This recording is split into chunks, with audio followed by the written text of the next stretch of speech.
Why does this have to happen like this? Why can't we just get what we want to get as collectors? Man, do I feel bad for all of us out there in the video game grading world as well as the action figure grading world. Both of these hobbies, both of these markets have picked up tremendous steam as far as collectors, people that are interested, especially when we talk about retro games. For me, specifically, it's Atari and it's NES. I really enjoy that stuff because I grew up with it. It is the vintage video game collectible, which is kind of funny to me, of course, being that, when I think of vintage sports cards, pre-war, post-war baseball cards, or whatever it is, football cards. But in video games, 1970s, 1980s, that is when it all began. And that's when I was a kid.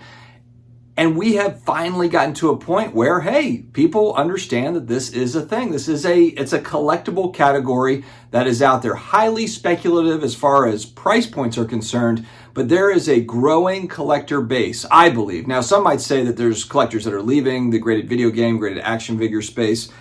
I think there's going to be more people coming in than are leaving in the years to come. I think that the pop culture nostalgia and the importance of the brands, the pop culture brands that came out in the 80s, I think it's going to carry forth, the 80s and the 90s. Mario, I think, is the Babe Ruth of video games. And so when you look back at those original games, what is the stuff that survived? How much of it was sealed? Really, it's the box art, whether good or bad, and the nostalgia that comes with seeing it at Toys R Us or at Kmart, and being able to own these, whether it's a sealed copy like this one, or if it's a complete in box where you've got everything there and it's inside its case, whether it's WATA or CGC or VGA. I want to talk first on video games, and we're going to talk about action figures. But the one thing that is really missing, that's really frustrating about this market, is the grading space is there. You've got companies like WATA and CGC, part of larger companies that are offering the service, and you've got VGA, of course, that's been around the longest.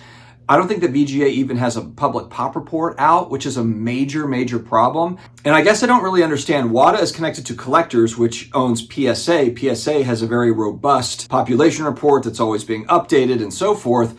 That WATA game pop report, man, how long did it take to update it? I think, what was it, like June, July, and then they just updated it about a month ago?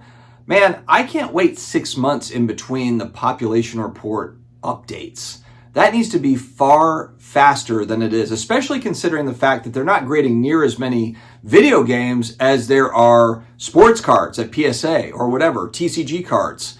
There's got to be, maybe hire another person, a couple people to nail down that population report, especially when you get to the rare stuff and when new things are unearthed. If you're going to spend, $1,000, $5,000, $10,000 on a rare sealed game, I want to know how many are out there, and I want to know up to the date how many are there. I don't want to be guessing, oh, well, you know what? They'll come out with that pop report in another 6 months. Or VGA, one day VGA will come out with their pop report and everything will be fine. The fact that we don't know anything, and VGA is connected to AFA. AFA is the #1 grading company for action figures. I love the old Thundercats and the Masters of the Universe and all that stuff. There's so many cool 80s, 90s toys like that are still in box. There's rare variants and so forth, and people spend serious money on these items without a population report to be able to compare against. That's crazy. And really what they're looking at is just, hey, I don't ever see these pop up. I don't see them at auction.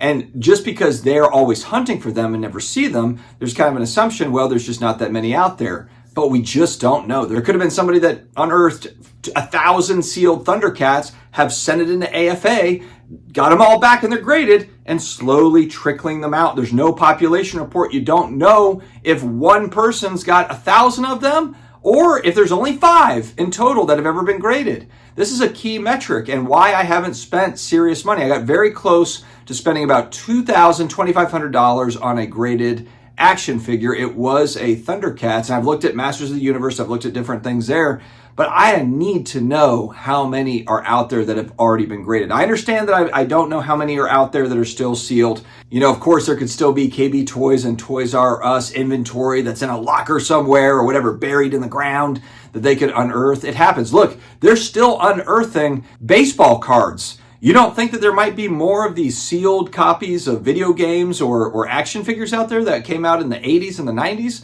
They're still finding baseball cards from the 20s, 30s, 40s, 50s, 60s, etc. The fact that AFA doesn't have a population